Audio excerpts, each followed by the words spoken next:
Yes, students, 48th question. The angle of elevation of the top of a rock from the top and foot of 100-meter high tower are 30 degree and 45 degree. इस ऐसे question में अक्सर बच्चा फंसता है. इसको पहले तो star mark कर लो.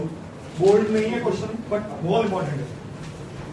The angle of elevation of the top of the rock from the top and foot of 100-meter high tower. My question to Riya. Rock ऊपर है कि टॉवर ऊपर है? टॉवर ऊपर है. हाँ जी, मैं क्वेश्चन दोबारा पढ़ रहा हूं, सुनना. The angle of elevation of the top of the rock from the tower. जब मैं एलिवेट कर रहा हूं तो कौन ऊपर हुआ? रॉक ऊपर. अक्सर हमारे दिमाग में विजुअली क्या होता है कि रॉक के ऊपर टॉवर बना हुआ है.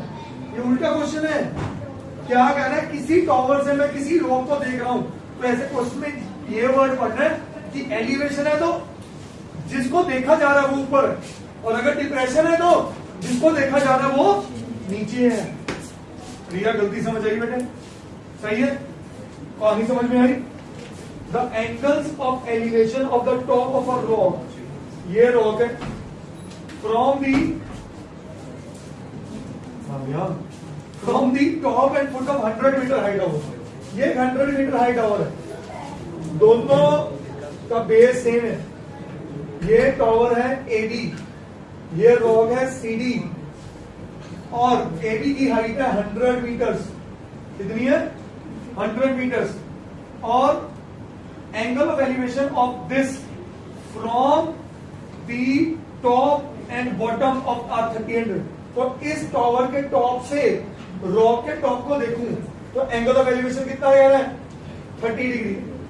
और अगर इसी टावर के बॉटम से देखूं, देख सकता हूं ना, तो एंगल ऑफ एलिवेशन कितना कह रहा है?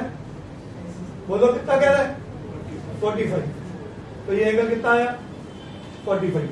ये 90 डिग्री एंगल हुआ, तो ये भी 90 डिग्री हुआ. तो सारी कहानी बना ले. आगे वो मांग रहे हैं find the height of the rock. Height of the rock को h का नाम दे दूं. बोलो, अगर ये 100 है तो ये भी 100 हो गया. बोलो, तो ये कितना हुआ? h minus 100. हमने बहुत क्वेश्चन ऐसे कर लिए. सिर्फ इस क्वेश्चन में ये जानना था रॉक ऊपर है कि नहीं है. आपका सही है फिगर? गलत हो गई. चलो अब आ जाओ. Let CD is equal to h metres be the height of rock. ठीक है? Let AD is equal to 100 metres be the height of tower. सही है? चलो क्वेश्चन में आज मैं कहानियां कम लिख रहा हूं. In right triangle CDB, in right triangle CDB H upon, अच्छा इसको x ले लूं. बोलो जी, अगर ये x है तो ये भी x होगी. H upon x is equal to tan of 45 degree. तो h upon x is equal to 1. तो h इज इक्वल टू क्या आ गया? क्या ये बात समझे? अब आ जाओ छोटे ट्रायंगल में. In right triangle CEA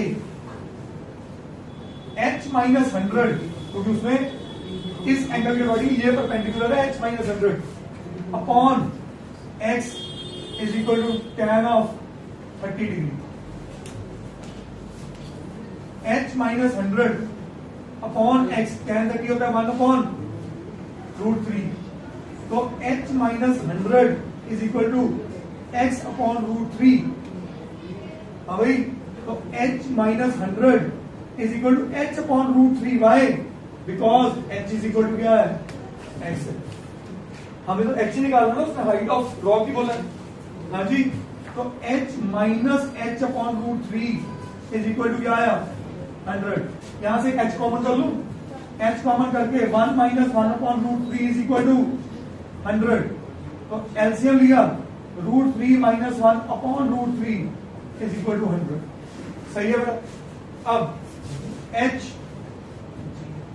is equal to 100 into √3 upon √3 minus 1.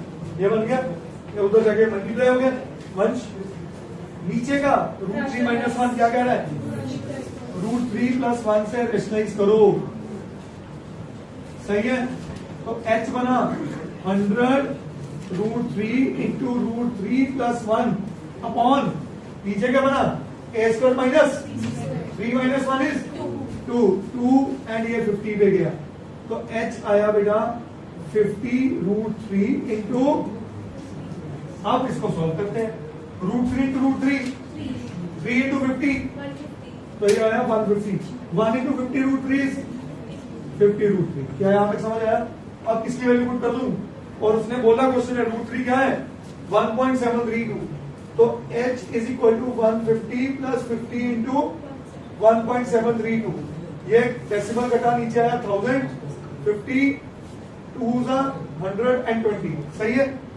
2 पे गया 2 8 * 16, 2 6 * 12 एंड 6, तो 86.6 हो गया क्योंकि नीचे 10 पड़ा है, तो h आ गया मेरे पास 150 + 86.6, तो h क्या बना 150 + 80 230, 236.6 meters is the height of the rock। समझ में आई? करिए।